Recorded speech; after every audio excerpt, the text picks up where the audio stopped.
जो हमारे पुराने संस्कार है ना, कि हमें गुस्सा आ जाता है, हम झूठ बोलने लग जाते हैं और मतलब के ही हम रिश्तों में रह जाते हैं कि यार रिश्ते में है तो करना तो पड़ेगा। जो ये ओम शांति। पुरुषार्थ का मुख्य आधार कैचिंग पावर। आज हर एक की दो बातें देख रहे हैं कि हर एक कितना नॉलेजफुल और कितना पावरफुल बने हैं। परमात्मा ये देख रहे हैं कि मेरे बच्चे कितने नॉलेजफुल और कितने पावरफुल बने हैं। बाबा दो बातें देख रहे हैं, उसमें भी मुख्य कैचिंग पावर हर एक की कितनी पावरफुल है, यानी कैच करने की पावर कितनी है, यह देख रहे हैं। पुरुषार्थ का मुख्य आधार कैचिंग पावर पर है, यानी जो पुरुषार्थ यानी जो हम अपना ज्ञान ले रहे हैं, अपने आप को पहचान रहे हैं, अपने गुणों को जान रहे हैं, उस परमात्मा को जान रहे हैं, सृष्टि चक्र को जान रहे हैं, वो कैचिंग पावर पर बेस्ड है। कितना हम कैच कर रहे हैं। जैसे आजकल साइंस वाले आवाज को कैच करने का भी प्रयास करते हैं, लेकिन साइलेंस की शक्ति से आप लोग क्या कैच करते हो?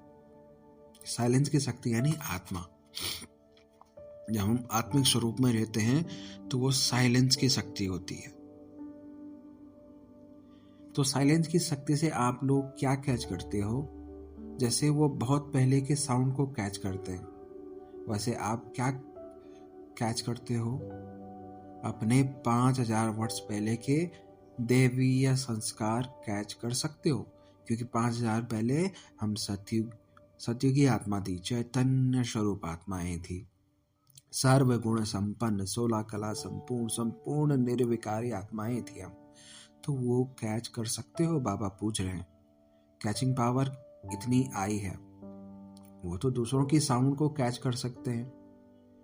आप अपने असली संस्कारों को सिर्फ कैच नहीं करते, लेकिन अपना प्रैक्टिकल स्वरूप बनाते हो। इतना सदैव यह याद रखो कि मैं यही था और फिर बन रहा हूं। जैसे सतयुग में मैं चैतन्य स्वरूप आत्मा थी, तो मैं यही था। और यही परमात्मा हमें बोल रहे हैं कि बच्चा तू यही है, क्योंकि और इस दुनिया में हमारी पहचान जानता कौन है? कोई नहीं जानता। दोस्त हमारी अलग पहचान बताएंगे, जैसे हमारा उनके साथ व्यवहार रहा है, जैसा हमने उनके साथ टाइम स्पेंड किया है, वो उस तरीके से हमारी पहचान जानते। परिवार वाले अलग तरीके से जानते हैं, मेरी वाइफ अलग जानती है, तो सबको मेरी पहचान अलग अलग है। अगर आप सबसे पूछेंगे कि मैं कैसा हूं, तो सब अलग अलग ही बताएंगे। तो वो हमारी पहचान कहाँ हुई? किसको सच मानोगे? लेकिन परमात्मा कल्पों से, युगों युगों से मुझे जानता है, तो वो जो बताएगा वही मेरी एक्चुअल पहचान है। तो परमात्मा बता रहे कि 5000 साल पहले के जो संस्कार हैं वो कैच कर सकते हो, वही तुम एक्चुअल में थे।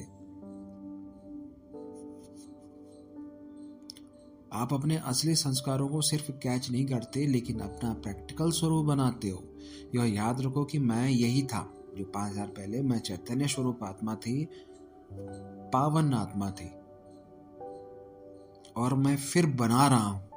जितना जितना उन संस्कारों को कैच कर सकेंगे, उतना स्वरूप बन सकेंगे, यानी उनका उसी रूप में हम बन सकेंगे, जैसे याद हमारी वो रहेगी।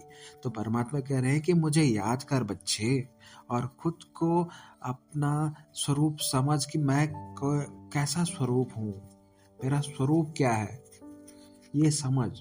परमात्मा ये कहते हैं कि बच्चे मैं तेरा बाप हूँ और तू मेरा बच्चा है। अपनी स्मृति को पावरफुल बनाओ, यानी श्रेष्ठ और स्पष्ट बनाओ। जैसे अपने वर्तमान स्वरूप का, वर्तमान संस्कारों का स्पष्ट अनुभव होता है, ऐसे अपने आदि स्वरूपों और संस्कारों का भी इतना ही स्पष्ट अनुभव हो। उस पर बिलीव हो कि हाँ मैं यही था, बट मैं अभी क्या हूँ, ये मेरे अंदर अवगुण आ चुके हैं, लेकिन मैं था कैसा? सर्वगुण संपन्न, पद्मा पदम, भाग्यशाली, सतयुगी आत्मा। वो थी मैं शांत स्वरूप आत्मा थी, मैं शक्तिशाली आत्मा थी, मैं पवित्र स्वरूप आत्मा थी, मैं ज्ञान स्वरूप आत्मा थी, मैं सुखी आत्मा थी, मैं खुश आत्मा थी, मैं प्रेम स्वरूप आत्मा थी और मैं आनंद स्वरूप आत्मा थी। तो ये पहचान और ये चीजें हमें खुद को याद दिलानी होगी। जैसे कोई सफेद कपड़ा है ना, हमने सफेद कपड़ा पहना और उसको धुला नहीं, पहनते गए और एक टाइम ऐसा आ गया कि वो मैला हो गया और इतना काला हो गया है कि अब वो सफेद बचा ही नहीं, लेकिन था तो वो सफेद ना। तो कोई तुमसे पूछ रहा है कि बच्चे, तुम्हारे मम्मी पापा कह रहे हैं कि भले तूने गंदा किया है, कीचड़ में खेला है, इधर उधर गया है, वो काला पड़ गया है, लेकिन ये सफेद था। लेकिन तुम इतने टाइम में तुम करते रहे तो गंदा हो गया और तुम उसे गंदा देखते देखते ही उसका कलर तुम्हें यही लग रहा है कि वो काला ही है। तुम अपनी मम्मी पापा से बहस कर रहे हो कि नहीं, ये सफेद कैसे हो सकता है, ये तो काला है। मम्मी पापा कह रहे हैं कि नहीं बच्चे, मुझे पता है ना ये सफेद है, पर तू अभी इतने सारे काम कर रहा है, इतना कीचड़ में खेला, मिट्टी में खेला, ये काला हो गया है, ये है सफेद। तो एक बार इसे धुलेगा ना तो ये सफेद हो जाएगा। बस तो थोड़ा सा एक जगह पे साबुन लगा के देख, पूरा मत धुल। और वो थोड़ा सा साबुन निकालता है और एक जगह पे लगाता है, वो धीरे धीरे धीरे वो कालापन हट जाता है और अंदर फिर सफेद बचता है। तो फिर बच्चे को बिलीव होता है कि हाँ मम्मी ये तो सही है, तुम जो सही कह रहे थे कि हाँ ये सफेद ही है। फिर वो और धुलता है, वो पूरा ही धुल देता है, तब कहता है हाँ ये तो सफेद ही था। उसे फिर भरोसा होता है। तो परमात्मा भी यही कह रहे हैं कि बच्चे, तू ये शरीर नहीं है, तू ये शरीर नहीं है, तू मेरा बच्चा आत्मा है और तेरे ये गुण है। तू शांत स्वरूप है, तुझे ये जो गुस्सा आ रहा है ये तू नहीं है, तू शांत स्वरूप है, तू पवित्र स्वरूप है। तेरी झूठ बोलने की आदत नहीं है, पर तू झूठ बोल रहा है, ये तेरे अंदर अवगुण है मेरे बच्चे। तू पवित्र स्वरूप है, तू ज्ञान स्वरूप है। तू जो समझता है ना कि तुझे कुछ नहीं आता, तू ज्ञान स्वरूप है मेरे बच्चे। तू दुनिया का नॉलेज अगर तुझे नहीं आ रहा है तो बिल्कुल भी मत घबरा, तू ज्ञान स्वरूप है और मेरा बच्चा है। ये तू खुद को याद दिला, क्योंकि तू उसी तरीके से बोल रहा है जैसे वो बच्चा बोल रहा है कि मम्मी ये तो काला कपड़ा है, ये तो सफेद नहीं है। तो बाबा भी ये बोल रहे कि बच्चे, तू अपने आप को जान, तू ज्ञान स्वरूप है, तू पवित्र स्वरूप है, तू सुखी है। जो भी तेरी लाइफ में ये इशू चल रहे हैं और तू दुखी हो रहा है, ये तेरी पहचान नहीं है। तू सुखी आत्मा है, तू खुश आत्मा है। जो तुझे कभी खुशी नहीं हो रही आज की डेट में, तो ये तेरी एक्चुअल पहचान नहीं है मेरे बच्चे। तू खुश आत्मा है। और जो तू सोच रहा है कि मैं प्यार नहीं दे पा रहा हूँ, फीलिंग नहीं है, तू प्रेम स्वरूप आत्मा है। दिल से तेरा स्वरूप ही प्रेम स्वरूप का है। तो ये तेरी गलत पहचान है जो तुझे लग रहा है, और तू हमेशा आनंद स्वरूप है। तो ये तेरी एक्चुअल पहचान है। तो इसे जान और इस पर बिलीव कर, भरोसा कर इस पर। स्पष्ट अनुभव में आए जैसे कल की बात, इतनी स्पष्ट हो। इसको कहते हैं कैचिंग पावर। अपनी स्मृति को इतना श्रेष्ठ और स्पष्ट बनाकर जाना। भट्टी में आए हो ना, भट्टी यानी कि परमात्मा बता रहे हैं और हमें उस पर बिलीव करना है। सदैव अपना आदि स्वरूप यानी जो पुराना स्वरूप था हमारा, और आदि संस्कार भी सामने दिखाई दे कि मैं कैसा दिखता था और मेरे संस्कार क्या थे। अपनी स्मृति को पावरफुल बनाने से वृत्ति और दृष्टि स्वतः ही पावरफुल बन जाएगी। हमारी टेंडेंसी और हमारा पॉइंट ऑफ व्यू भी पावरफुल बन जाएगा। फिर यह कुमार ग्रुप क्या बन जाएंगे? अनुकुमार यानी अनोखे। हर एक के दो नयनों से दो स्वरूप का साक्षात्कार होगा। कौन से दो स्वरूप? यानी हर एक फिर अपनी आंखों से दो स्वरूप देख पाएंगे। सुनाया था ना कि निराकारी और दिव्य गुणधारी, फरिश्ता स्वरूप और दैवी स्वरूप, हर एक ऐसे अनुभव करेंगे, या हर एक से ऐसा अनुभव होगा जैसे कि चलता फिरता लाइट हाउस और माइट हाउस। ऐसे अपने स्वरूप का साक्षात्कार होता है। जब 5000 वर्ड्स की बात को कैच कर सकते हो, अनुभव कर सकते हो, तो इस अंतिम स्वरूप का अनुभव नहीं होता है क्या? अभी जो कुछ कमी रह गई है, वो भरकर ऐसे अनुभवी मूर्त बनकर जाएंगे। तो देखना कभी कोई कमी ना रह जाए, पट्टी से ऐसा परिवर्तन करके जाना। जैसे कभी कभी सतयुगी आत्माएं जब प्रवेश होती हैं, तो उन्हों को इस पुरुषार्थी जीवन का बिल्कुल ही नॉलेज नहीं होता। ऐसे आप लोगों को कमजोरियों और कमियों की नॉलेज ही मर्ज हो जाए। इसके लिए विशेष इस ग्रुप को 2 बातें याद रखनी है। 2 बातें 2 शब्दों में ही हैं। एक गेस्ट हाउस और दूसरा गेट आउट, यानी बाहर निकलना और आगे के लिए अंदर आने नहीं देना। दूसरा, इस पुरानी दुनिया को सदैव गेस्ट हाउस समझो कि यहाँ पर हम किराए के मकान में आए। हम कई बार सोचते भी हैं कि ये तो जिंदगी एक किराए का मकान है, यहाँ आना है, कुछ दिन बाद चले जाना है। तो बाबा कह रहे हैं कि इसे गेस्ट हाउस समझो। ये पुरानी दुनिया क्यों बोल रहे हैं? क्योंकि इसका विनाश होने वाला है। विनाश उसी को होता है ना जो पुराना हो गया। जैसे घर है, वो पुराना है तो वो टूटेगा, कभी उसका कुछ चीज निकलेगा, कभी उसका सीमेंट उखड़ेगा, कभी उसकी छत निकलेगी, तो कमजोर होगा, तो वो पुराना होगा तो क्या होगा? नष्ट होगा वो। तो बाबा भी कह रहे हैं कि ये पुरानी दुनिया हो चुकी है, इसका जो है विनाश होना है। तो इसे बस गेस्ट हाउस समझो कि कुछ टाइम के लिए आए हैं। जैसे पब्लिक वो होते हैं ना, प्रतीक्षालय होते हैं, वहाँ पर हमें पता होता है कि हम कुछ देर के लिए यहाँ पे रुके हैं, बाकी हमें चले जाना है। तो इसी तरीके से इसे गेस्ट हाउस समझो, फिर कभी कमजोरी या कमी का अनुभव नहीं करेंगे। अगर हम सोचेंगे कि हम कुछ दिन के लिए आए हैं, तो हमें वो अटैचमेंट ही नहीं होगा कि हाँ मुझे कैसा रहना चाहिए या किस तरीके से रहना चाहिए। वो अटैचमेंट होगा ही नहीं, तो अनुभव नहीं करेंगे। फिर सहज पुरुषार्थ है ना, इस ग्रुप को कमाल कर दिखानी है। इसलिए सदैव लक्ष्य रखना कि अब फिर 21 जन्म के लिए रेस्ट करना है, लेकिन अभी 1 सेकंड में भी मनसा वाचा कर्मणा सर्विस से रेस्ट नहीं। यानी मनसा यानी थॉट से, वाणी से और कर्म से काम करने से अभी रेस्ट नहीं करना है, क्योंकि अभी ये पुरुषार्थ का टाइम है। रेस्ट किस चीज में नहीं करना है? काम तो करना है, लेकिन जो अपनी पहचान है ये भूलनी नहीं है, इस पे पुरुषार्थ करना है। अपने थॉट के लेवल पर पुरुषार्थ करना है कि फालतू विचार ना चले। वो कैसे कम होगा? जब तुम खुद को जानोगे ना, तो तुम्हें ये विचार बंद करने की जरूरत नहीं पड़ेगी कि हाँ मुझे ये थॉट नहीं लाना, इस बारे में नहीं सोचना। हम यही करते हैं, जबरदस्ती अपने थॉट्स को बंद करने की सोचते हैं, बट ये हो ही नहीं सकता।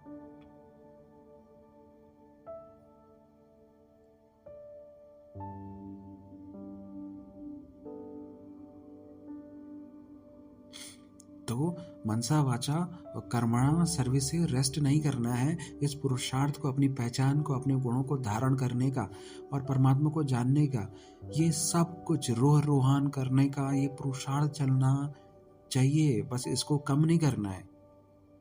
और ये सब करते हुए, अपनी पहचान को बनाए रखते हुए, अपने गुणों को धारण करते हुए फिर सारे कर्म करने हैं, तब ही बेस्ट बनेंगे। समझा? क्योंकि यह है hard worker group. Hard worker group में रेस्ट नहीं होता है, कभी रेस्ट नहीं करता और वेस्ट नहीं करता। इसलिए इस हार्ड वर्कर्स ग्रुप या रूहानी सेवाधारी संगठन को सेवा के सिवाय और कुछ सूझे ही नहीं। यह है नाम का काम। यह भी याद रखना, सेवा प्रति स्वयं को ही ऑफर करना है, तब बाप दादा से ऑफरिंग मिलेगी। हार्ड वर्कर्स या रूहानी सेवाधारी ग्रुप को सदैव यह स्लोगन याद रखना है, समाना और सामना करना हमारा निशाना है। यानी कि जो भी गंदी बातें हो रही हैं, सब कुछ किसी ने कुछ बोल दिया, उसको समा दो। और जो भी नई बातें हैं, कुछ नई चीजें हैं जो हमारे दायरे से बाहर है, उनका सामना करना। कुछ भी चीज आ रही है, उनका सामना करो, यही हमारा निशाना है। यह है इस ग्रुप का स्लोगन। सामना माया से करना है, न कि देवी परिवार से। जो भी चीज आती है ना, उल्टी चीजें, उनका सामना करो। जैसे गंदे विचार, ये माया के ही अलग अलग रूप है। जैसे फोन की लत या कोई गंदी आदत, ये माया के ही अलग अलग रूप हैं।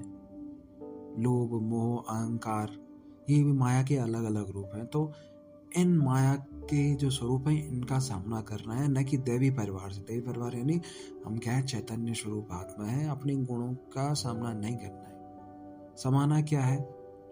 अपने पुराने संस्कारों को समाना है। जो हमारे पुराने संस्कार है ना, कि हमें गुस्सा आ जाता है, हम झूठ बोलने लग जाते हैं, और मतलब के ही हम रिश्तों में रह जाते हैं कि यार रिश्ते में है तो करना तो पड़ेगा।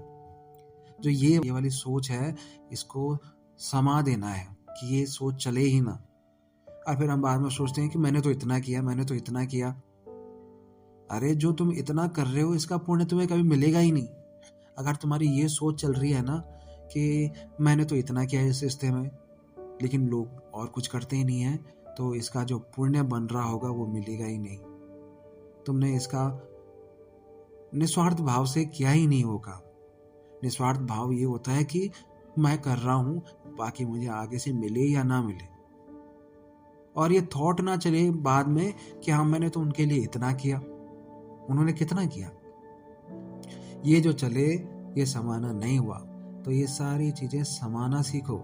अपने पुराने संस्कारों को समाना है।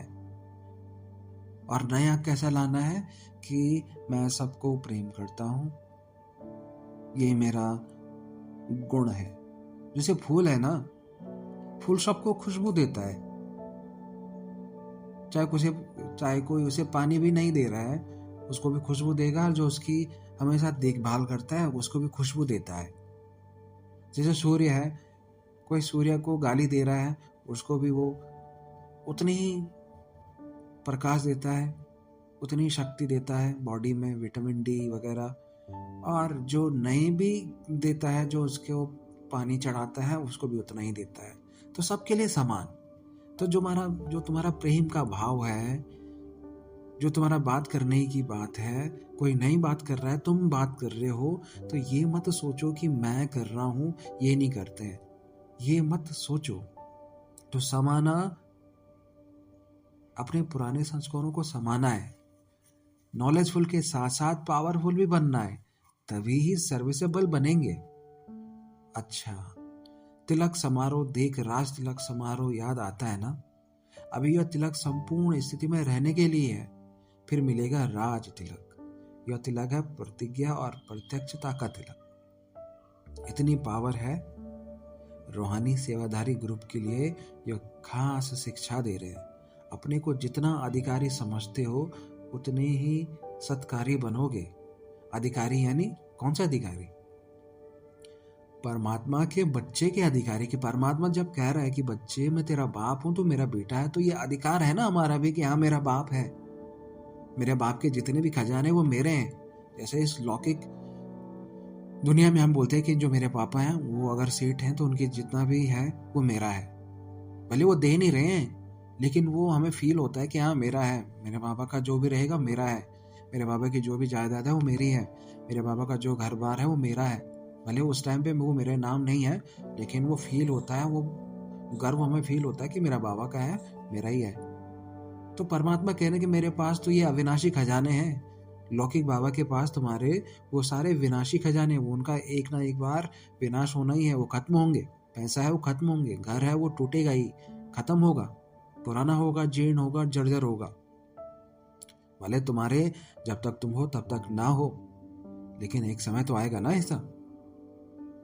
जो बोओगे वो काटोगे, है ना। जो उगेगा वो कटेगा ही, जो जन्म लेगा वो मरेगा ही, जो बना है उसका विनाश होगा ही।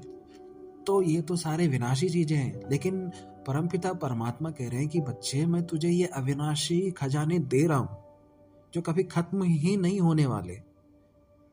तो खुद को अधिकारी समझो कि बाबा मेरा है और बाबा के सारे खजाने मेरे हैं। तो ये अधिकार समझो। जो अधिकारी समझते हो उतना ही सत्कारी बन जाते हो।